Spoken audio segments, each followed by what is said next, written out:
You've walked into a room before and known, instantly, before anyone said a single word, that something was wrong. Nobody was arguing. Nobody was crying. On paper, everything looked completely normal. But your body picked up on something the room was trying to hide. And by the time you sat down, you already knew who was upset with who. Or maybe it was smaller than that. A friend hugged you, half a second too long, and you knew she'd been crying earlier. A coworker said congratulations, and you heard the exact moment his voice climbed half a tone too high. Everyone else moved on. You didn't. You never do. And somewhere along the way, you started wondering if there was something wrong with you for noticing so much. Here's what people tell you. They call it intuition. They call it being perceptive, being sharp, being emotionally intelligent. They say it like it's a compliment, like you were handed something rare and lucky. And maybe part of that is true. But nobody ever tells you the other half. That seeing everything is exhausting in a way that's almost impossible to explain to someone who doesn't. Because you don't get to choose what you notice. You can't turn the volume down. You walk through the world catching things you never asked to catch, holding truths nobody else can see. And then you go home and quietly carry all of it. Alone. That's not a gift. That's a weight. So let's take the mystical explanation off the table for a moment. Because what's actually happening in your brain is far more interesting than magic. Psychologists call it thin slicing. Your brain's ability to make a startlingly accurate judgment from just a few seconds of information. Researchers Nalini Ambady and Robert Rosenthal showed this in a study that still stuns people. They played students silent, 10-second clips of teachers they'd never met, and asked them to rate those teachers. And those ratings? They closely matched evaluations from students who'd sat in that classroom for an entire semester. 10 seconds. No sound. Your brain doesn't need the whole story. It reads the shape of a person almost immediately, and then hands you the conclusion before you've even had time to think. But your brain doesn't stop at the first impression. It's scanning for something more specific, incongruence. The gap between what a person says and what their body is actually doing. Dr. Paul Ekman spent decades documenting micro-expressions, tiny, involuntary flashes of real emotion that cross a face in a fraction of a second. Faster than anyone can consciously control. Most people miss them entirely. You don't. So when someone says they're happy for you, your brain catches the smile that never quite reaches the eyes, registers the timing that came a beat too late, and fires off one silent signal. This doesn't match. And it happens without effort. The same way your tongue tells you soup is too salty. You didn't analyze it. You just knew. And here's where it gets heavier. The hard part isn't catching the lie. It's seeing the reason behind it. When your pattern recognition connects with what psychologists call theory of mind, your ability to model what's happening inside someone else's head, you don't just remove the mask. You see the frightened face underneath it. The boss screaming at his team becomes a terrified man, losing control. The woman who can't stop performing her perfect life becomes someone starving for reassurance. Your mirror neurons, and a brain region called the anterior insula, are doing something remarkable here, and something expensive. They simulate other people's emotional states inside your own body. So you don't observe their pain from a distance. You feel a version of it. Empathy, running at full speed. All day, whether you consented to it or not. And if that sounds familiar, there's a good chance you're wired with what Dr. Elaine Aron named sensory processing sensitivity. The trait behind what people casually call being a highly sensitive person. It shows up in roughly 15 to 20% of the population. And it isn't fragility. It isn't a disorder. It's a nervous system that processes information more deeply than average. More detail comes in. More of it gets analyzed. More of it gets stored. That's why a song can wreck you in the car. That's why one tense conversation can follow you around for 3 days. And that's why crowded rooms drain you faster than they drain anyone else. Because you're not just attending the event. You're processing every person in it simultaneously. Which brings us to the first trap this ability pulls you into. And it's the one that hurts socially. Call it becoming the accidental villain. There's an old Greek myth about Cassandra.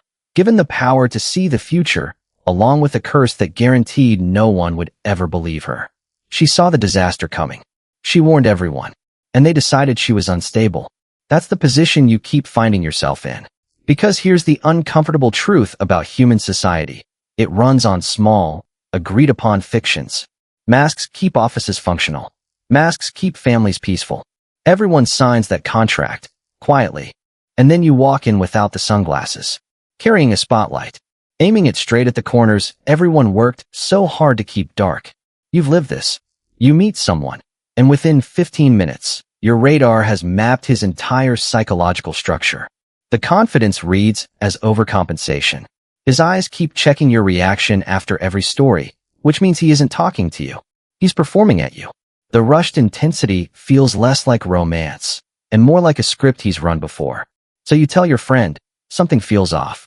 And your friend looks at you like you've become the problem. He seems so nice. You're too picky. You're sabotaging your own happiness. Because they can only see the part of the iceberg above the water. And you're describing the rest of it, with nothing to offer as proof except a feeling. So you end up cast as the negative one, in a story where you were actually right. At work, it's worse. Because your clarity interrupts other people's roles. A coworker plays the victim every single day, collecting sympathy, and the whole office comforts her. But you've watched the missed deadlines. You've seen how the tears arrive right on schedule. So you don't comfort her. And one honest sentence slips out, and the temperature of the room drops. Instantly. Suddenly she doesn't dislike you. She resents you. Psychoanalysts have a name for what just happened: projection and ego defense. When someone's hidden self gets exposed, the shame is unbearable, so the mind protects itself by relocating the problem onto you. She's cold. She's arrogant. She has no empathy. You didn't attack her. You just made her feel psychologically naked. And people instinctively want to destroy whoever is holding their secrets. So you learn a rule that nobody teaches you out loud. Your clarity makes people uncomfortable. And you start managing it. You smile. You nod. You pretend not to notice things you noticed 20 minutes ago. You edit yourself down into a smaller, safer version, so everyone else stays comfortable. And it works. Until you realize you've built an enormous, silent room inside yourself, where all the unspoken observations go to sit. That silence has a cost. It creates distance between who you actually are and who you let people see. And that distance? That's exactly where the loneliness lives. And it pushes you straight into the second trap. Quieter, more private, and far more damaging. Call it the detective trap. Once you can't fully trust what people say, you start trusting only your own analysis, and observation stops being a tool. It becomes a control mechanism. Nothing stays simple anymore. A compliment from your partner isn't a compliment. It's the setup for a request.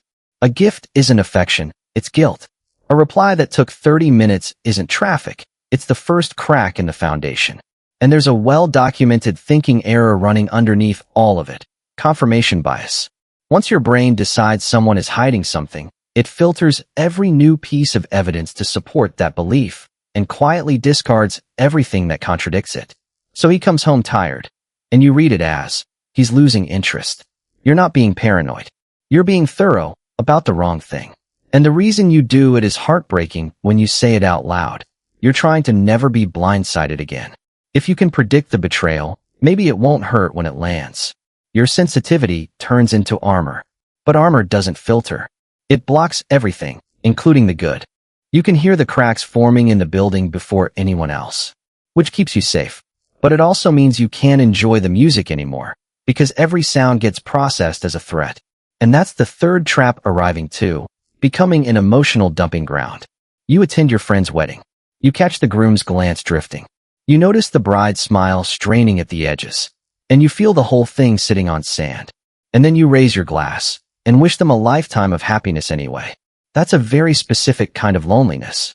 Not being alone, but standing inside a celebration, holding a truth you're not allowed to set down. And because you read people so accurately, you know what everyone needs before they even ask. You become the friend who always understands. The one who makes everyone feel seen. But almost nobody reads you back. People assume you're fine, because you're capable, because you're perceptive, because you always seem to have it handled. So you turn into a glass wall. You see straight through everyone. And when they look at you, all they see is their own reflection staring back. And that's the moment most people start to believe their own depth is a defect. But before you go any further, understand where this came from. Because this part changes everything. Nobody develops hypervigilance for no reason. In most cases, reading faces this precisely is a survival adaptation. Built early. If you grew up somewhere the emotional weather could change without warning, where love arrived on conditions, where you had to check a parent's face before you knew whether it was safe to speak, then your nervous system learned one lesson perfectly. To stay safe, see everything coming. Attachment researchers have tracked this for decades. Children in unpredictable environments become expert readers of the adults around them because accuracy is protection. Your sensitivity isn't a flaw in your design. It's the skill that got you through. And that's precisely why you can't switch it off on command. So the goal was never to see less. Telling yourself to stop noticing is like telling someone with perfect vision to make the world look blurry. The goal is to change what you do with what you see. And it starts with strategic ignorance, knowing everything, and reacting to almost none of it. Draw one clean line: truth versus responsibility. You spot a coworker performing for the boss. That's the truth. Is exposing it your job? No. Does it change your life? No. Then let it drift past, like a gray cloud you can clearly see, and simply don't need to chase. Tonight, the next time you catch something, don't say it. Write one line in a notebook and close it. You saw it. That was the whole win. The second shift: accept the masks. Most of your exhaustion comes from holding people to a standard of honesty that human beings can't actually sustain. So look again, with more compassion this time. People don't usually wear masks to deceive you. They wear them to cover wounds. Insecurity, the fear of not being enough. The man bragging loudly is a boy who needs someone to notice him. The friend who acts cold is terrified of being betrayed again. And sometimes, a small lie is the only thing keeping a person upright. When you understand that, the disgust starts to dissolve, and something stronger takes its place, what therapists call radical acceptance. You still see the mask clearly. You just stop tearing it off, and you let the person feel safe inside it. And finally, forgive the blind spots of the present. Escaping the detective trap means accepting one genuinely frightening thing. You cannot control the future by analyzing it harder. When your radar flags a risk, acknowledge it, file it, and let the moment continue. If some part of you says there's a 20% chance this ends badly, have the courage to accept the 20%, so you can actually live inside the 80% that's happening right now. You can see the thorns on a rose, but if you spend the whole time measuring how sharp each one is, you'll never smell the flower. Give yourself permission, deliberately, sometimes, to be a little bit blind. Just long enough for your mind to rest.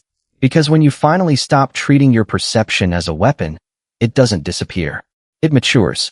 You stop being an X-ray machine exposing everyone's flaws and become something closer to a lighthouse. Still seeing every hidden rock, every dangerous current, but calm now, steady, guiding your own ship through, instead of panicking about everyone else's. So if you recognized yourself anywhere in this, hear me clearly. You are not broken. You are not too much. And you were never the problem in the room. You were just the only one awake in it. Your rarity was never your weakness. It was always the quietest kind of strength you had. If this brought you even a small measure of peace, drop a comment and tell me which trap hit closest. 1, 2, or 3. I read every single one. And if you've ever wondered why the people who feel the most are so often the ones who end up alone, stay with me. Because that's exactly where we're going next.